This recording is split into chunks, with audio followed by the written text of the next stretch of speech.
And we are live, I believe. There's no way to know. There's no way to know. No. Hey, everybody. Hey.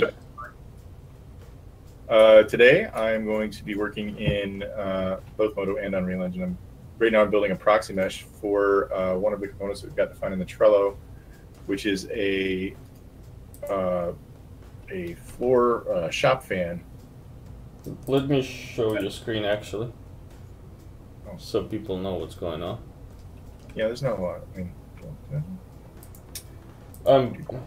Because I have ZBrush, it covers everything, so I'm struggling. There it is. Okay, talk. Are you sharing it? Yeah. I have no idea. Okay, so so I'm going to build a shop fan that the player can, in this iteration, will be able to. It'll already be in position. The player can approach it, turn it on, and then jump on top of it to get a vertical boost into the air. So I'm just building a proxy mesh for it now in Modo, and there will be two components in this item. One is the frame, and then the other is the blade. And then we're gonna animate the blade in Engine. Just because it's a straight rotation, should be pretty simple to animate. And yeah, that's what I'm gonna be working on.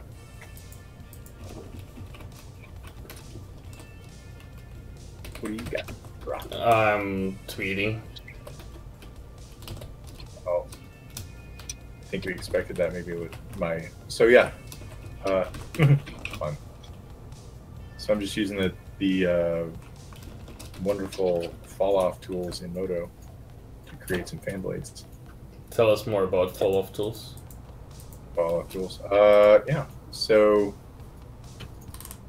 I don't really know what the corollary would be for, like, well, it's sort of like when you're using the transpose tool in ZBrush and you do the soft mask. So here I've got a set of selected polygons. Actually, if I back all the way up. There we go. One more. So you'll see here I want to make this into a trapezoid.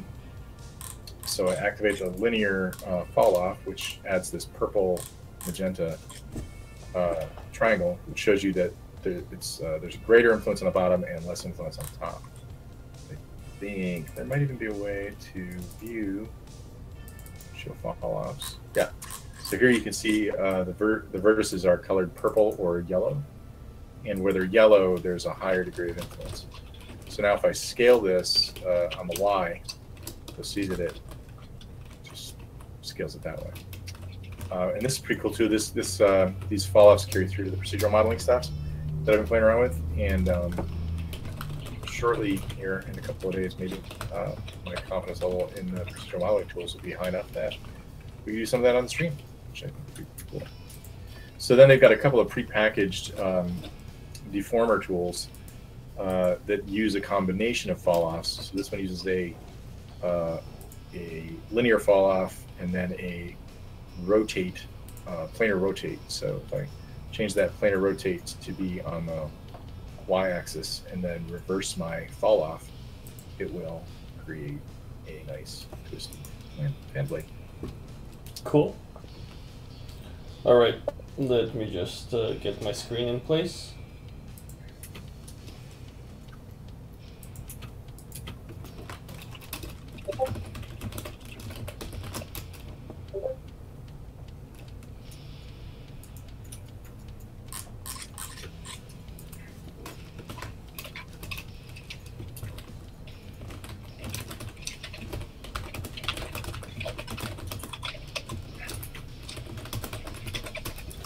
Alright, so on our previous stream I blocked out this rat enemy character. I can't hear myself for some reason. Did you mute the Twitch stream? I did. Did you mute the Twitch stream? So we have this red character, and I'm currently downloading the proper version of Unreal so I can jump back into level design. But in the meantime, I thought it would be cool to maybe look at some Zmodeler features. And for some reason my interface got messed up, so let me just go to config, restore custom UI. Nope.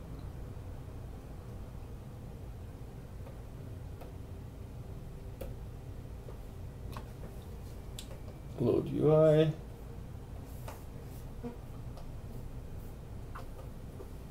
That's better. Yeah, so this is not gonna be a full featured tutorial. I think I'm gonna record a separate video, but I wanted to just jump in and play with some Zmodeler tools. I haven't done it in a while, so I'm probably gonna be struggling, but this is kind of the nature of doing it live. Struggle is my middle name. Alright, so I selected the cube 3D, and under initialize I'm gonna get rid of subdivisions because I don't need it to be too subdivided. And you can see this particular box it's got a bunch of subdivisions just by default, which is not exactly what I want. They've added the primitives in a more recent version, like an initialize. Where is it? I don't remember. Doesn't matter. Let's go with this box. Make it polymesh 3D. Oh, there we go. A quick cube, a quick sphere, a quick cylinder. So if I press quick sphere, you can see it gives me a very quick little sphere to work with, and quick cube does the same. And you can see I'm kind of a slave of my own habits. I like to expose these most commonly used UI elements right onto my screen, so I don't have to scroll through the toolbar. And that's why I couldn't find it. I have no idea where these buttons are in a vanilla version of ZBrush, because I don't use them every day. But Quick Cube gets me there. So spacebar to initiate the Zmodeler palette. So I'm going to be using Quick Mesh a lot. We're going to do this. Well, first of all, let's make sure we have symmetry on. Pressing X.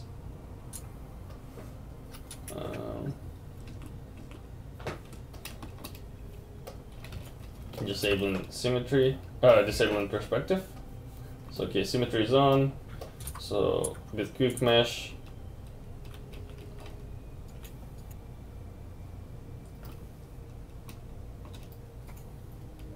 Jesus. Okay. I'm pressing and holding on the face, and you can see Quick Mesh extrudes the face. And then I'm pressing Shift, and I can modify the thickness of an object. Let's grab another face and extrude it. And then we can grab another face and extrude it. So we have a little bit of a bar, basically. So now, if I do something like this, once again, I'm tapping, starting to extrude, and pressing Shift, I can change the thickness of this object. What we can do, if you press spacebar and instead of a single poly, just do flat island, and we're able to modify the thickness uniformly. But then you have to switch it back to single poly if you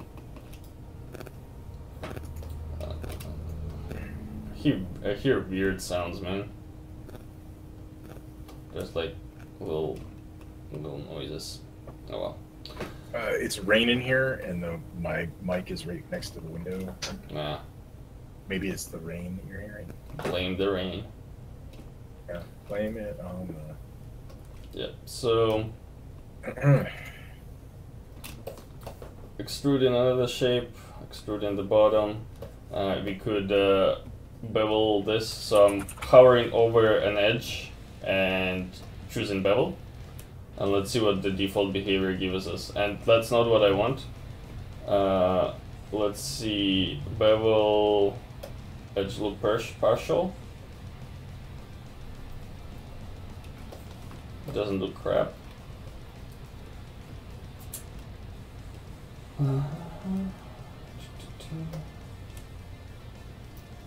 Yeah, so with Zmodeler, a lot of the times it doesn't work in the same way the traditional modeling application would. When I use bevel in something like Maya or Blender or Max, I would expect it to just bevel these faces and create me some nice angons. But Zmodeler doesn't support angons and it doesn't want to create them. So you can see it also bevels it on more than just one edge. It tries to bevel the loop. So there are ways to work around this, however. And we can see what we can do here. I found that the best way to use Zmodeler is by mixing it with the standard, like other non-Zmodeler tools that are available in ZBrush. So if you grab a slice curve, it becomes a really powerful way to just take and mesh and like create this kind of a bevel. So we can do this, and then we can do mirror and weld, and we can see we have a fully symmetrical geometry now. And then with quick mesh, let's try something like this. Boom. And I achieved the same result as I would with the bevel by just using standard ZBrush tools. And you can use spin to modify the direction of the edges. So it's a little bit counterintuitive if you come from a traditional modeling application, but it does the trick. Okay, quick mesh. Reminds me of 3D. Reminds me of Wings 3D. Yeah, I barely remember that. So another thing, we can use transpose to really quickly adjust our forms.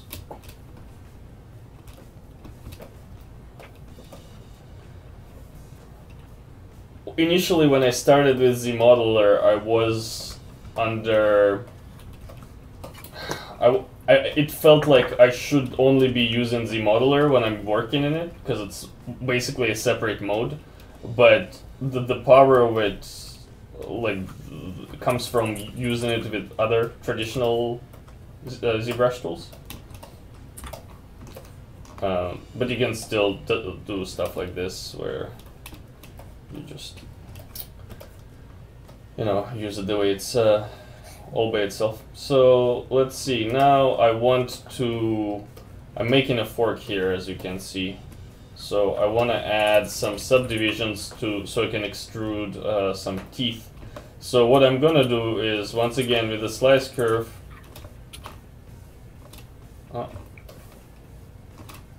one,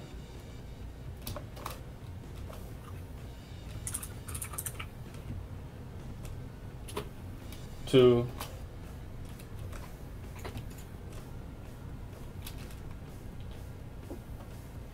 something like this, and then mirror and weld, and now we have 4 teeth. But we do have a lot of extra geometry here, which I might not want. So let's see what we can do about it. So first of all, there's a slide brush, which lets you slide edges on a surface, and you can evenly distribute them, and that's cool. Then we can do, so this fork is gonna have 4 teeth, so let's kind of slide them to create a unified squares.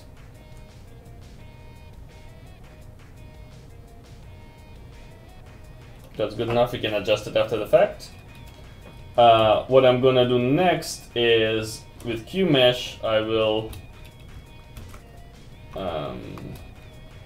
alt-click on these 4 faces to make a temporal selection, and then I'm gonna extrude all 4 of them. And once again, couple clicks, extrude, and then I'm gonna do scale. And you can see my scale is not doing what I want. So let's see what we can do. There's click center, and there's polygon center. Let's try click center. And that's not what we want. Let's do polygon center. There you go. So very quickly we have a base mesh for a fork.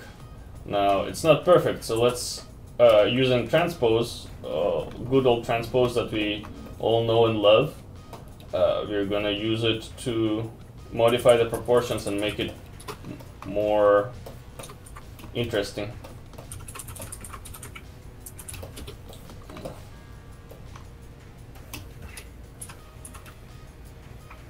Move.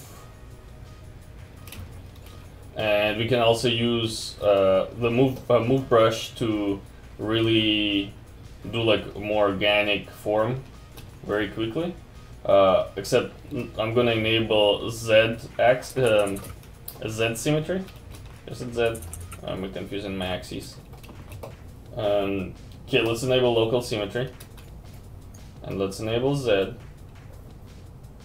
And it's a little bit off, as you can see. My the red dot on the other side is floating a bit.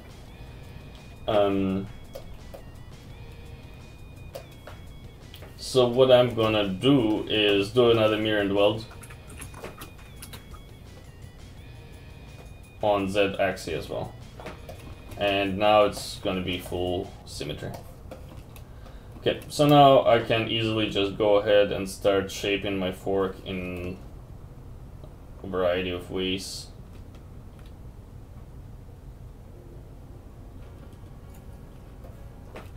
And I'm not using a fork reference because whatever, it's just a fork.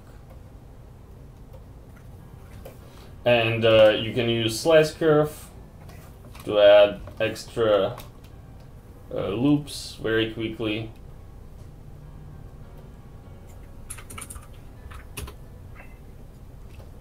And even though I wasn't doing like precise rounded edges, because I'm using ZBrush's awesome tools, it's I can make it fairly organic looking really fast, and it's gonna look nice and realistic, or nice and mechanical, the way the fork would. All right, so one issue there is that I have an edge loop running down the middle, and we don't want that, so I'm just going to disable my Z symmetry now that I don't need it. And with Zmodeler, I'll mouse over an edge and do delete, edge loop complete, boop, and it's gone.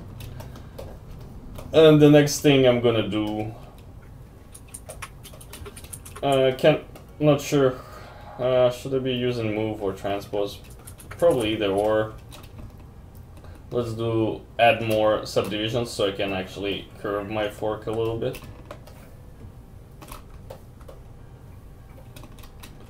And now, actually, since we're talking about Zmodeler, let's see what Zmodeler has to offer. There is a move option, and there's infinite depth. So what it does is that it will ignore, basically move everything that's aligned with this first word into infinite depth, if that makes sense. I don't know if that makes sense, but you can see I can quickly do stuff like that without having to mask.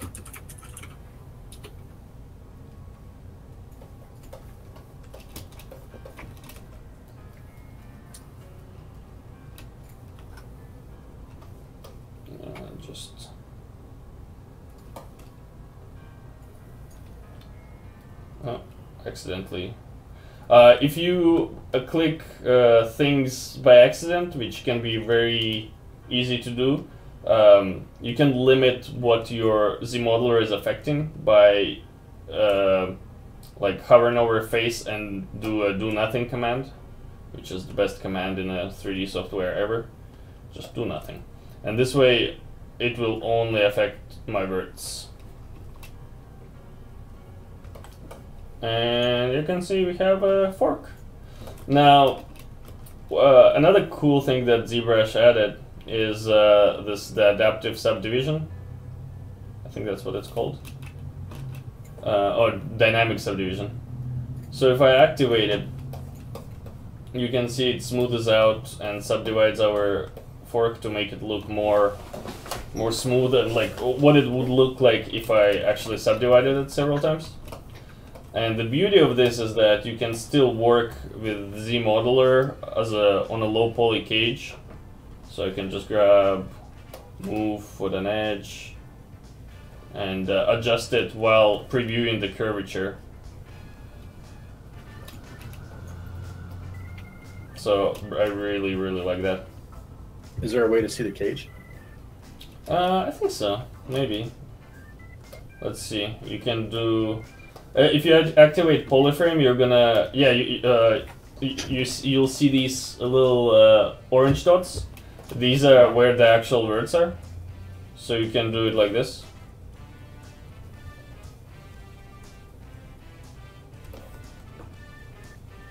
So you can do like stuff like this.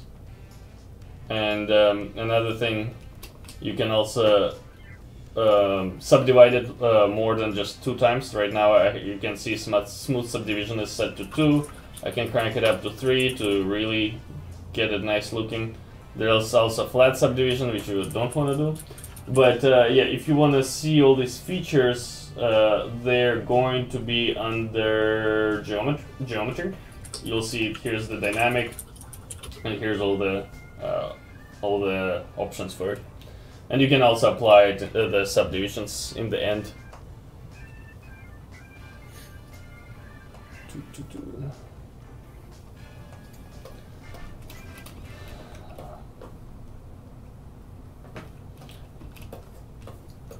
So now, what else can we do?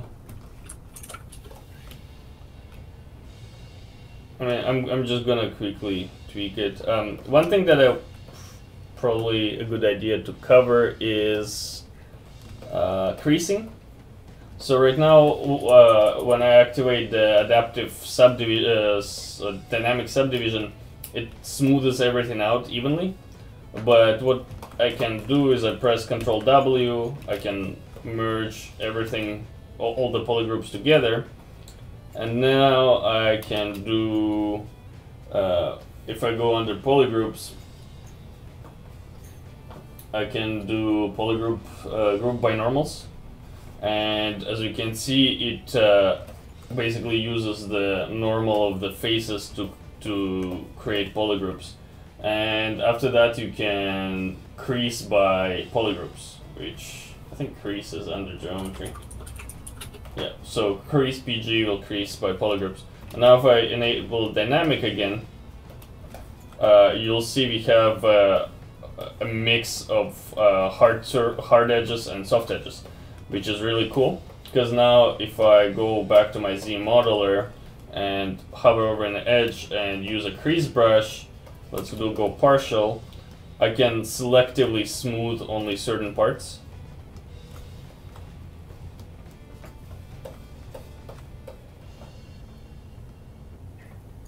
Which might not be what you want to do for the fork, because I don't think forks looked this way last time I checked.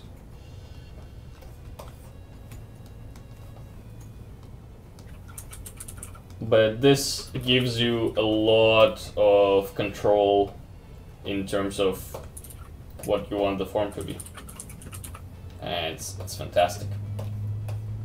You can also just uncrease all, and then using the crease brush go in and only crease specific parts. So let's say I want to crease this edge. So you can see we have like a flat edge that goes and turns into a soft edge, which could be cool. So yeah, that's about it. Let me just adjust one quick thing. The thickness of the mesh bugs me. So I'm gonna go and select these faces. And using... Oh, I accidentally selected more than I wanted to. Which is fine. Actually, I'm gonna do this, so...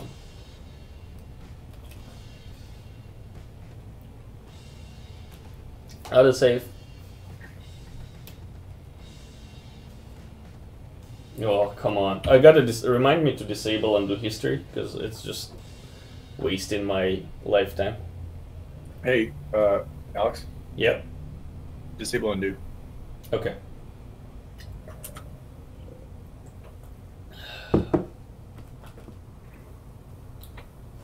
Jesus. Why? Why?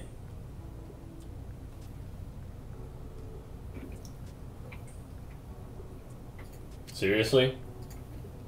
How much undo history does this fork contain? All the history. It could be because I have... All of human history is in there. Yeah, it could be because I have the rat. I'm doing it in a rat project. So it's trying... Okay, thank you. Okay, so if you go to edit, you can delete undo history. But then there is also file undo... Yeah, so undo history right here under file. If you uncheck it, next time you press quick save, it saves much faster. Alright, so I'm much happier with this thickness, and you can see we have a non-uniform kind of feel to it, which is good.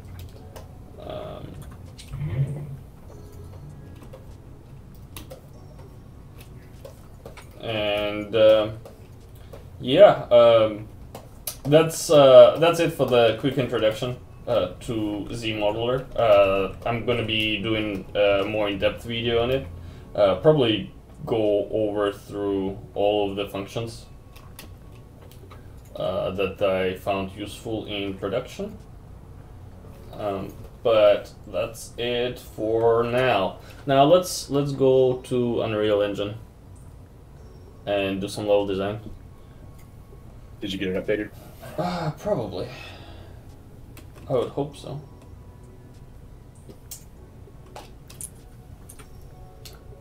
It's installed. I'm gonna pull the latest from Perforce. That's the wrong Perforce.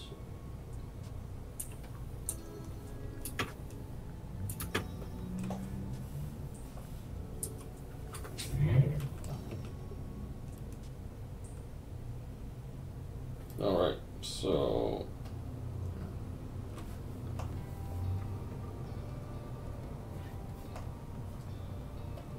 fingers crossed.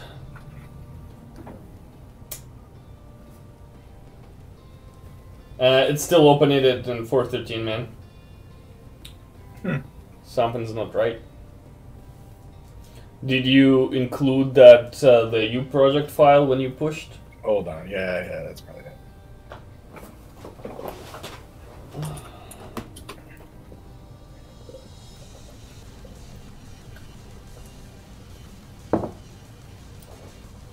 Yeah, and they get all sorts of errors.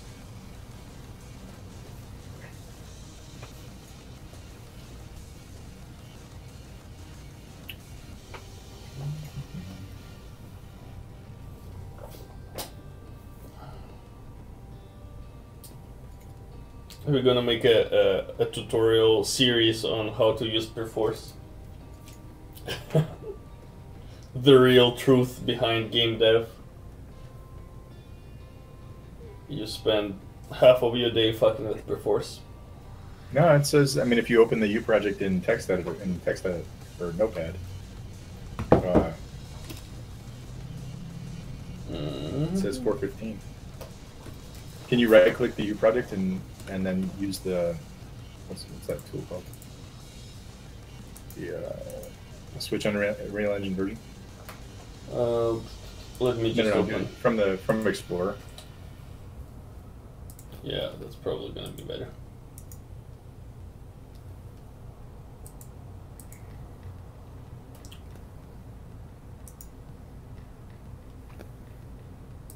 Right there at the top. Mine says 413. That's so bizarre. Maybe it's not. No, it should be included into our thing. Yeah, make sure you're up to date. Well, I just did. I just pulled the latest. Get latest. No files updated.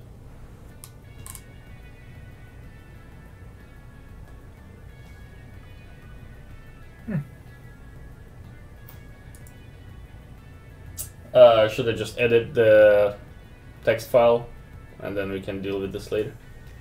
Hold on. Go to the Bandit folder and look at the version history. Alright. In Perforce. Okay, so Bandit history. Tom submitted tweaks on 22nd of April. That's the latest. And then Tom said, shit, didn't mean to add those folders. And then Tom said, fallible tree. And then Tom said,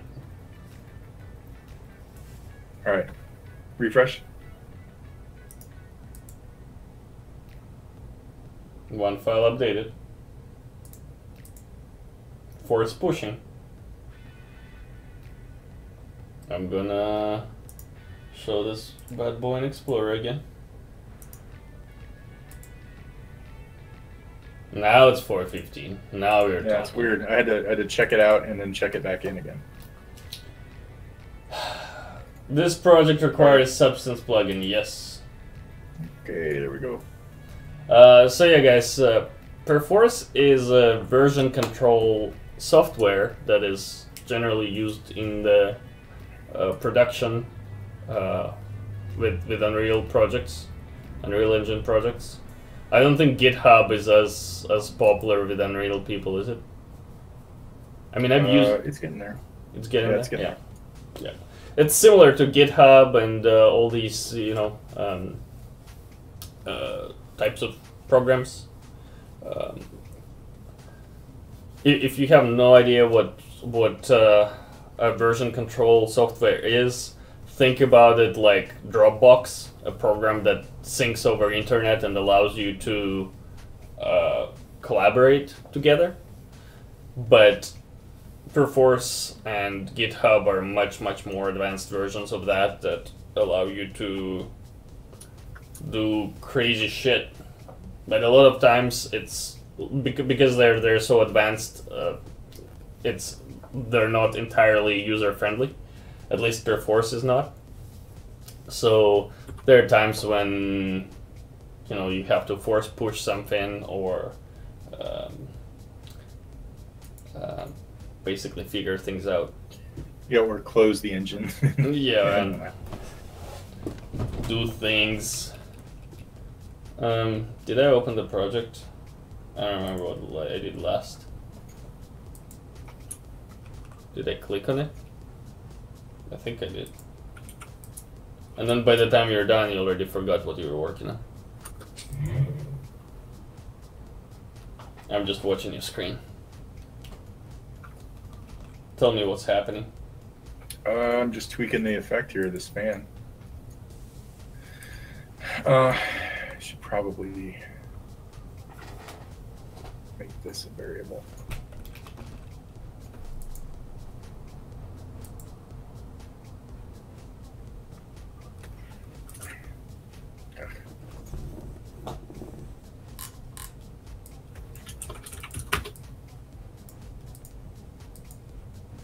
Let's go here and multiply this times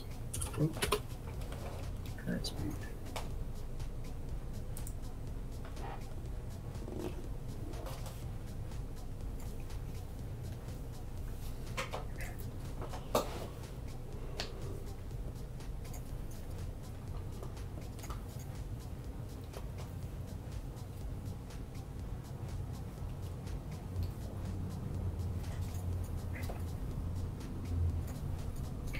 Okay, so are you still sharing, Mike? Yeah. So I've got a little fan proxy here. You can walk up to it, turn it on. It animates really nicely. You can turn it off. Sweet. I like the animation. If it's off, you can jump on it and move around, whatever. If you turn it on and then you run at it and jump. Whoop. There.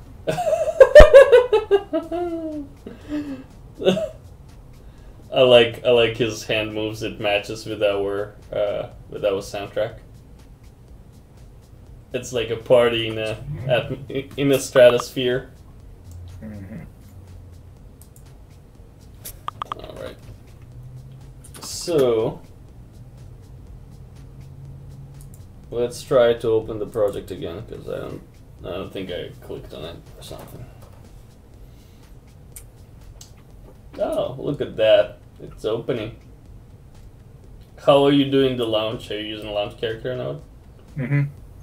Yep. And it's taking right now, it takes whatever the force of the push is and multiplies it times the speed, on speed.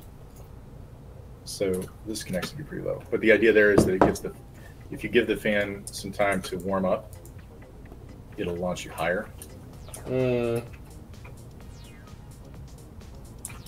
Could be.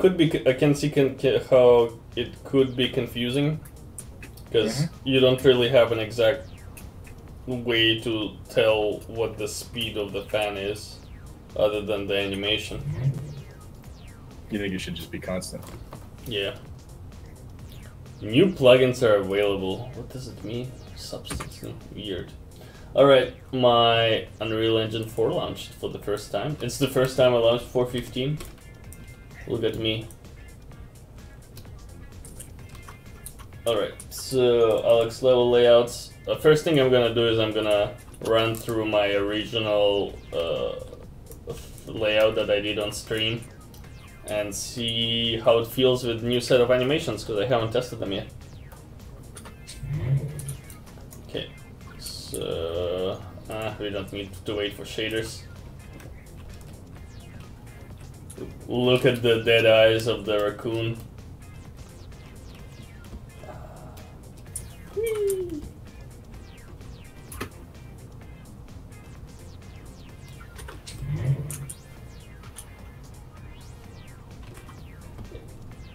Yeah, these proxy animations are much better than what I originally had. Is the jump height the same? You didn't change it? No. How does it feel to you in terms of the feel and weight? Yeah, I mean, I think we're definitely going to go with double jump all the time. And get rid of the bubblegum thing. Or replace the effect of the bubblegum with something else.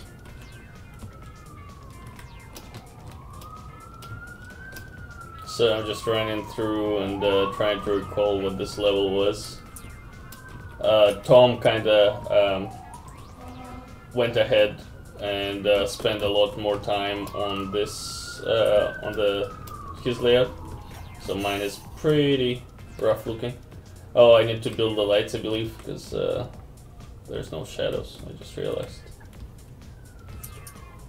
Yeah, my approach was generally not to go so linear or like right angles and have more curves and roughness. Yeah, the thing is, like, you're not, once you're running through it, like I said it before, we're gonna, like, once it gets to the actual models, we can modify a lot of these angles after the fact. And when you're running through it, you're not gonna see that it's a straight angle, because there's gonna be bushes, there's gonna be rocks, there's gonna be all sorts of shit that hides the fact that it's a linear layout. And by linear layout, I mean that it's made out of boxes. What I'm keeping an eye on is making sure that the paths that I create are not linear and that there is freedom no matter where I'm standing, I can either go this way or that way. There's no pathway that forces you just to go into one direction, because that to me feels very limiting.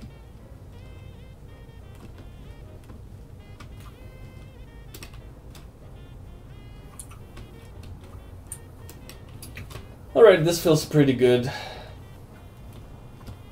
So I'm gonna continue building my things.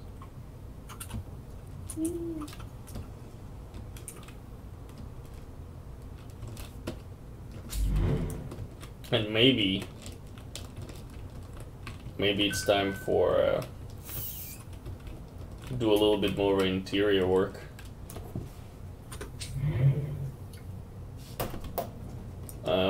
But first let's build the lights, because I can't see stuff.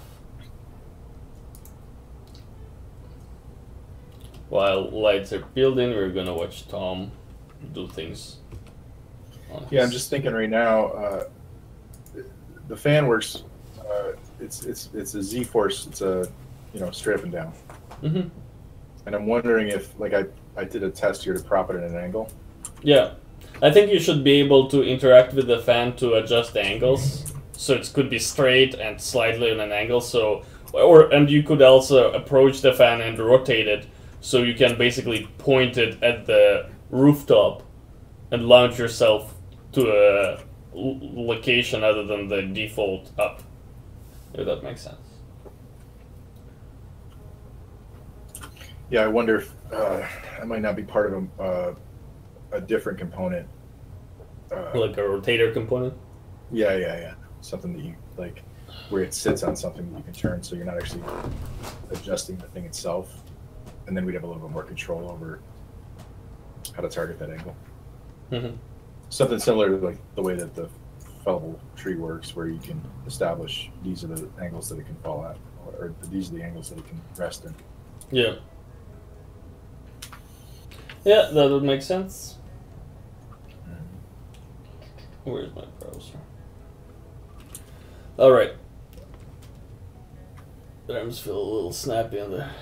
Yeah, Ashfall was just commenting on the animation. The arms are oh, they don't have importance for them. The arms are quite snappy, and then there's a little bit of a there's plenty of things to fix, and I think we were talking about having like a set of tutorials where we go through and trying to identify and address the animation issues like this. Yeah, like the knee is jerking right now, and there's a little bit of that. Yeah, like the placement of the legs are a little bit too far back, in my opinion. I would love to see the feet going much more forward when he's running, and then going all the way back. I had rigged it like four separate times, learning how to rig in Blender, and and I had an animation originally that was all FK that looked great. Yeah, I feel like that was the most successful one, but it doesn't really matter. We're gonna iterate. Yeah, on we're this. gonna end up redoing it all anyway. All right, so, God, do I have a skylight? I need something so I can see. So skylight, I do have one in a level. Let's set it to like something more, like 4. And skylight is basically an ambient light that gives you a lot more like a fake bounce in a scene. I'm also gonna get rid of automatic exposure. Just set it to fixed at 0, and now we can adjust the skylight a little bit more. Alright, so a little bit overblown, but at least it's easy to see what I'm working on. A cool blueprint would be something we could use here, Tom, is like a linear duplicator, so you can build a fence by just dragging a handle.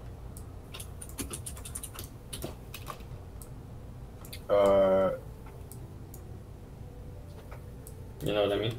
During level design, you think? Yeah, yeah, During this phase? yeah. Yeah, I can build one of those for you really quick. Yeah, or we could do we could make it part of the Houdini stuff that we were talking about. Yeah. Yeah, like Houdini would be perfect for this type of project because it's just a bunch of layers onto layers, and each of them can be a separate asset. So, I like when using the BSP, I like to adjust the shape dimensions here because it lets me literally enter numbers and use it. By having these precise numbers, I know exactly how big a certain part of the level is. Tom was approaching it slightly differently when I saw him do it. What he was doing is going into the edit mode, selecting a face, and then modifying the geometry this way, which is also totally like there's nothing wrong with this method. But tried to jacks up your pivot. Yeah, what it does, yeah, it screws up with the pivot, so you can see I moved that face further out to the left, but the pivot remained where it originally was. And then if you start doing something like more crazier adjustments where you know, move the whole thing to the side, then your pivot just like remains behind, and it keeps, yeah, it's just becoming really messy. Especially if you want to go in and then modify things after the fact. Now this, if I set it to 2000, you lose your vertex edits, right? Yeah, and I lose my scale as well. So I'm just gonna be an old man and stick to my entering numbers, which. All right, I've got that directionality working on the fan now. Let me see that. Yeah, let's see. Let's check this up. So this. Wait. Okay, I'm watching. So you see, I tipped it up at a stupid angle.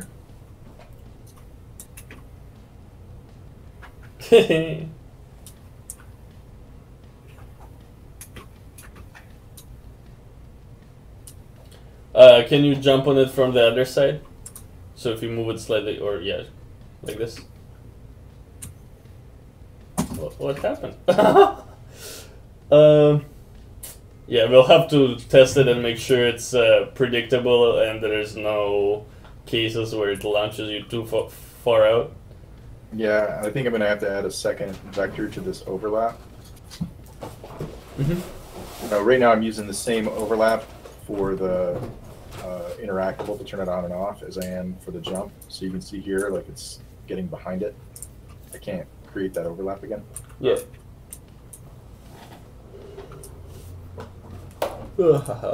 Alright, back to my level. Yep.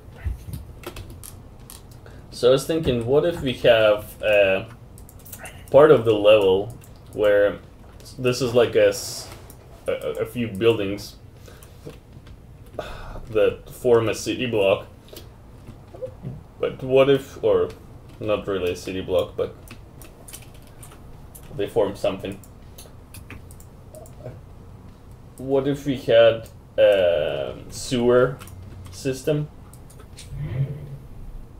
that was right underneath it, and you would have like a manhole somewhere where you can enter and explore the sewers?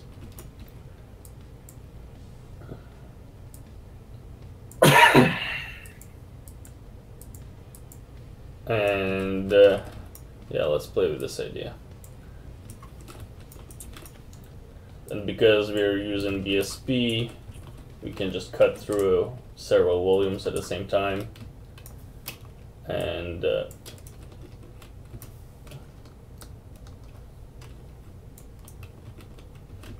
would be cool to turn this sewage system into like a set of waterfalls.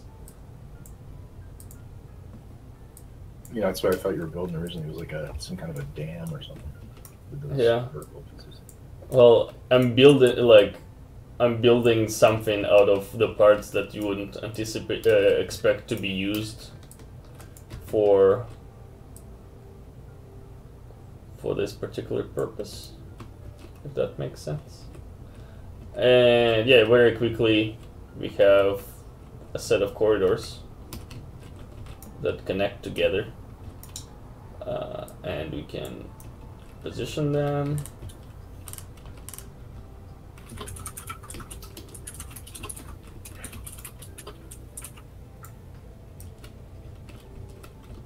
And what we could also do, okay, so this way I can see things better. We can also bring a box or another cylinder and increase the size of the spaces.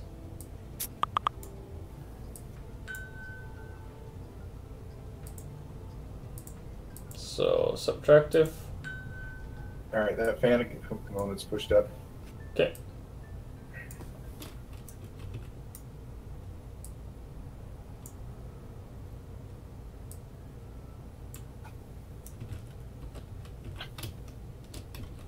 To kind of create this a little area of an intersection, or maybe even a bigger space. I don't want it to be so close to this part though. Yeah, So there would be like a cistern in the center too, right? Like a piece in the center of that big intersection that's lower than the surrounding area. Yeah. Maybe, so let's make it much wider. Oh, that's a little bit too wide. And then I'm gonna grab another one, make it narrower, and make it a death trap where you fully die. But so this could create an interesting scenario where there's like a power up on this side, and then you have to run around that thin pathway to get to it.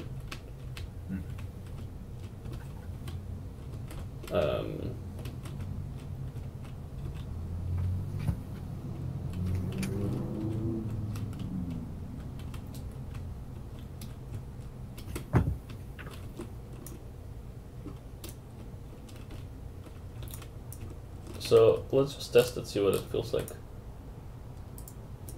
I like to test as early as possible to get ideas, because there's no point in tweaking things if they don't work. I might find out that the scale of this thing is too large. At least that's what it feels like right now. It's a giant sewer. Alt P to play. Whee! What's cool though is because it's so because it's so large, I can freely jump without hitting my head onto the ceiling. It's a little bit linear right now. This exposure thing is pissing me off. So if I go under project settings, under rendering, there's going to be auto exposure disabled. There you go. Now I can play test without the lights blowing up. We have this little area, which could be even thinner. We don't want to fall down there.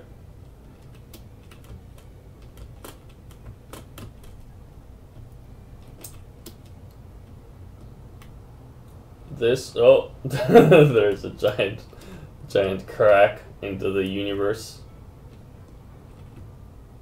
Giant crack in the universe. And yeah, so this is pretty cool. Maybe that could be our placement for our manhole. Let's grab another cylinder, a subtractive one.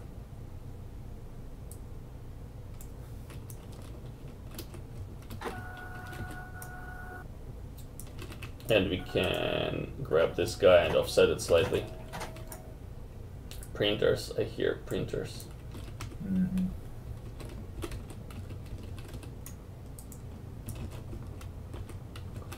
Just like a little secret sub-level.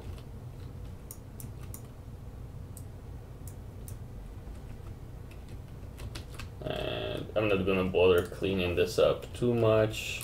Let's just adjust the width a bit. There you go. Maybe 150. There. So now we have an entrance. And this looks like an area where we can actually place the ladder or something. Okay, so that's cool.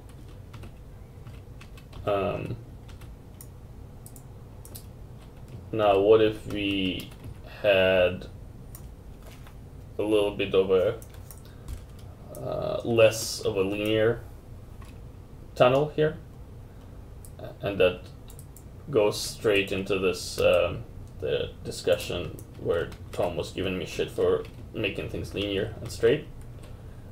You can easily duplicate this guy now that we like the way it looks, and rotate it slightly.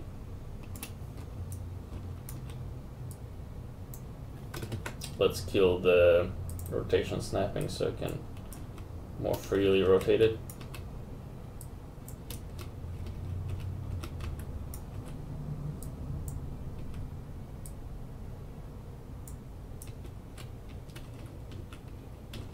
And we can create this weird ass corridor that bends.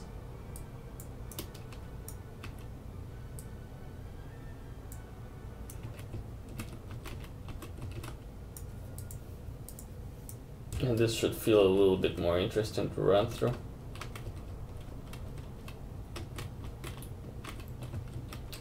We can also grab this guy and create a little entrance, because right now we only have one entry point for a manhole, but this could be a little area here.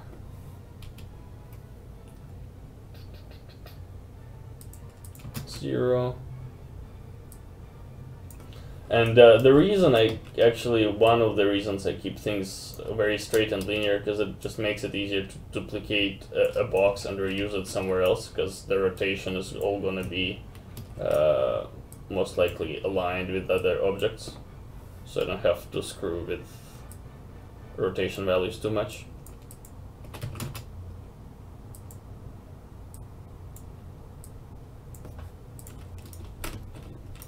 So having a little bit of this ledge might be cool, because now I can enter it by dropping down,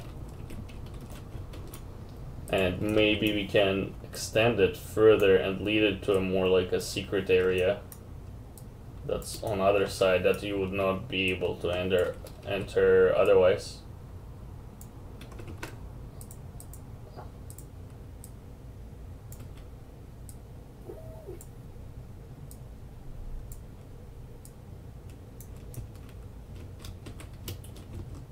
And I like the idea of just like platforms being like sticking out of that main mass of the level.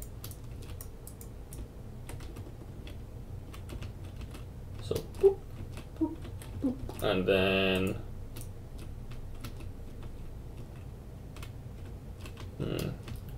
where should we go from here? I don't know. I'm gonna just leave it here and see where we can connect it after the fact, but probably make it much longer, just so we have a little bit of room to play here. So that's cool. Let's get our player start and enter from the top.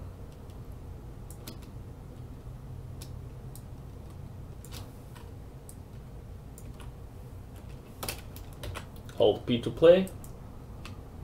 Here's our manhole. Whoop. I dropped.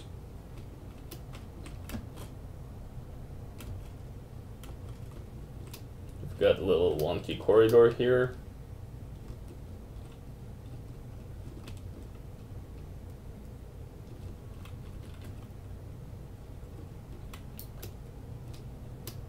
It feels still pretty linear.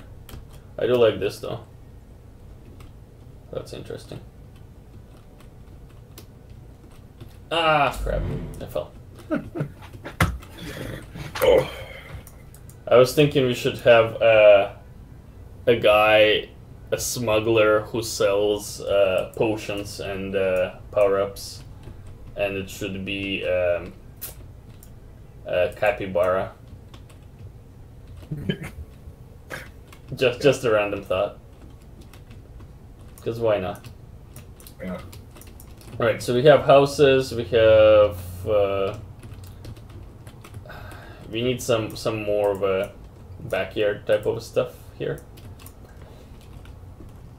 And at this point, generally I would probably just grab a top-down screenshot and start drawing a layout. Because duplicating a fence to me sounds like a lot of work. If it can be done in Photoshop with just a single brush stroke, there's also a much higher chance that I'm going to end up with a more interesting layout for the fence system and that type of objects.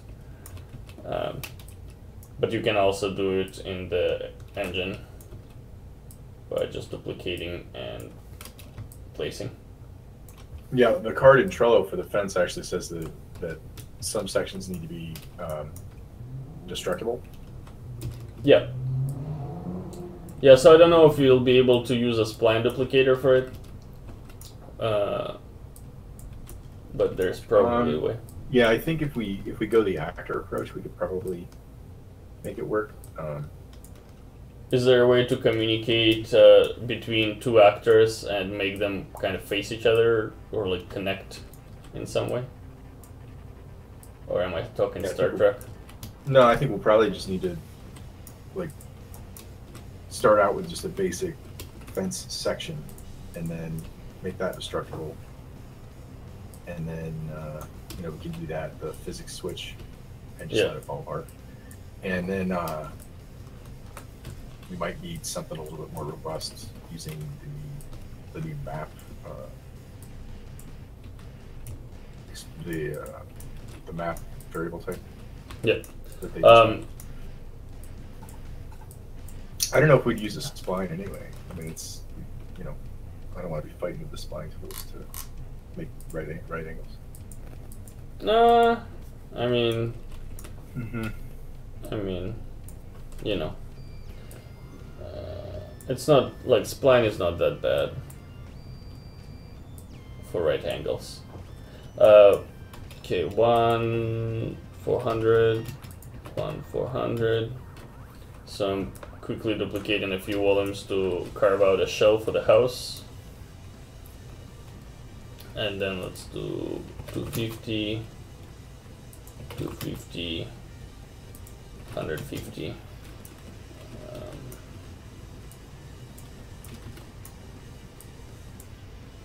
And we have a door, which might not be big enough. But you can see quickly I've established some kind of a interior, and we can work on it further to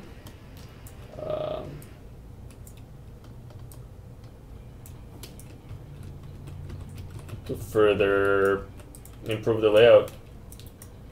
Let's duplicate this guy, make it 50 units thick, and add a second floor. Grab a linear staircase, put it somewhere off to the side.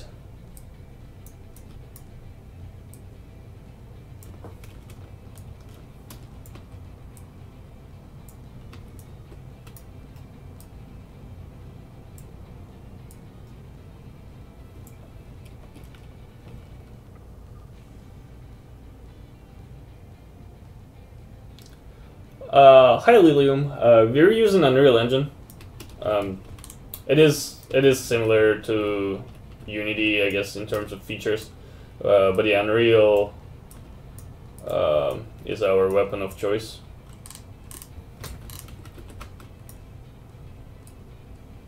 Okay, so we've got, and Unreal is free as well, so you can download it and play with it. If we grab this piece of a floor. I'm gonna turn it into a subtractive one, and then I'm gonna cut up a hole for the staircase. Let's make it 100.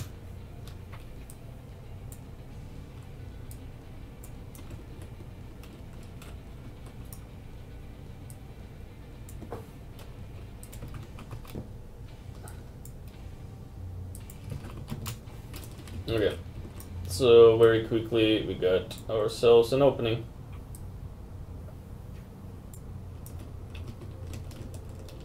And now I'm gonna duplicate it again, set it to additive 250 by 250, and create a little platform to connect the two staircases. Alright, so now when we enter the house, it's a pretty empty house, there's no walls, but there are 2 floors and we are able to go to the 2nd floor. And what I want to do is have like a little balcony of sorts here.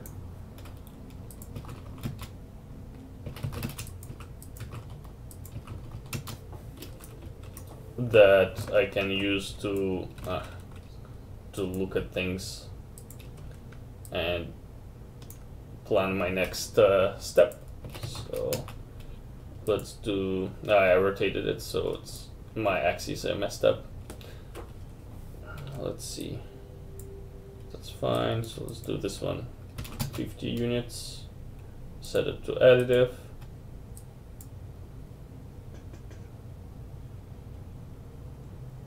And then we have a little balcony. So let's play test it. Alt P, F11 to full screen. We have a little backyard with a little bit of a fence here, which is cool. Let's enter.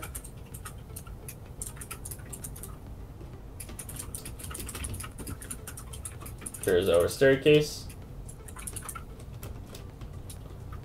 And here's our balcony.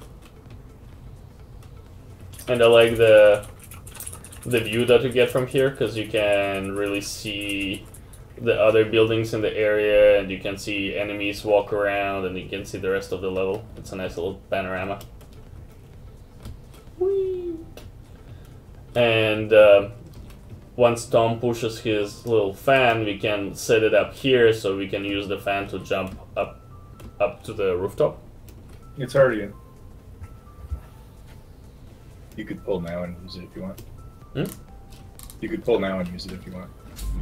I don't need to close the project for this, eh? I don't think I do. I don't think so. Usually it's only if you get the so being pulled in. So this is the Perforce power. I can just right click, get latest revision, and interactable fan with a boost. It might give me an error because I still have an engine open. It actually, yeah, I might be getting an error. No, did it work? I think it worked.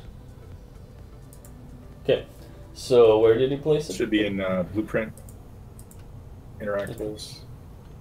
Floor fan BP. And then you just assign your frame mesh and your blade mesh.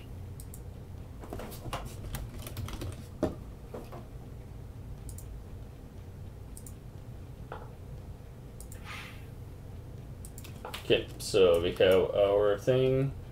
And then you got to set the on speed for it as well. Is the red arrow? Yep. You can set these frame mesh and blade mesh on by default. This way, when you place it, you can. Okay, so is activated. Do I need to be? Is activated as basic a default, right? Yeah. Okay. So let's do something like you're this. You're gonna want to crank up your force to like 2500. And on speed doesn't really matter. That's just for the animation. Okay. Is it 8? Was it 8 by default? It was 0 by default. Yeah, but you just want to see it turn on. Setting a default for that, and Okay, so 8, 2500. Do I press F to activate or E? E. Okay. It's not working, Tom. What's wrong? Oh, your interaction radius is probably too low too. Oh, okay. Yeah, setting default variables help for people like me who can. Whee! No, not strong enough. Let's crank it up to 5,000. It would be cool if we had a way to establish the landing point, but I think I'm asking too much because we're using physics, so it's not gonna be. Whee! This is fun. All right. Yeah, we do need to play test it more and figure out a more predictable behavior, but I was able to jump onto the roof. Let's try again. Yeah, so here's the weird thing. When I press jump, I expect him to jump right away, but it only... I guess maybe it's because my radius is too small. Interaction radius. Just make it a little bit bigger. I think we probably need to separate those two and have it, the jump activator be a different thing. Okay. E. And it seemed to, like, it launched me further when my interaction radius was bigger.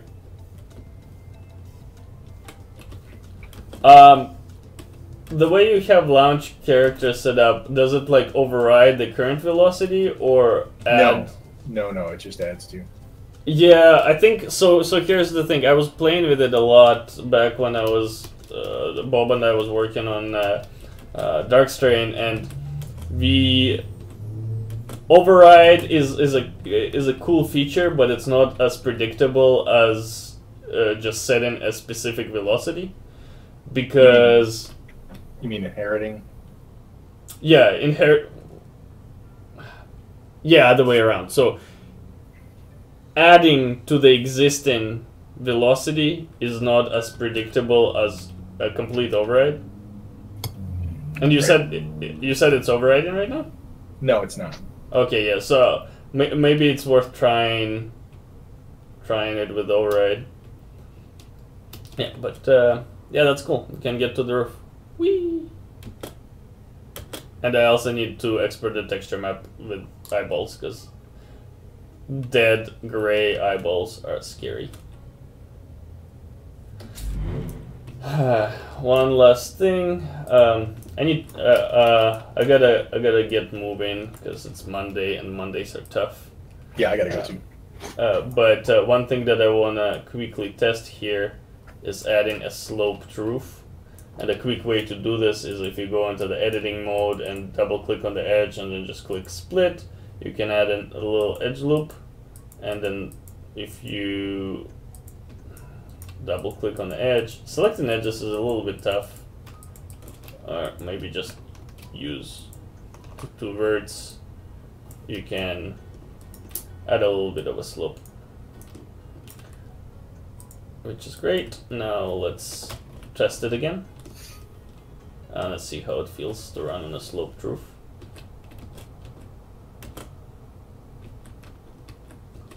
The intensity is so high. Well, yeah, I love the slope. Look at the shadow. You can see the shadow of the raccoon on the ground. Far, far away. Because it's the only dynamic thing, because I didn't build the lighting. Yeah. Alright, this looks awesome.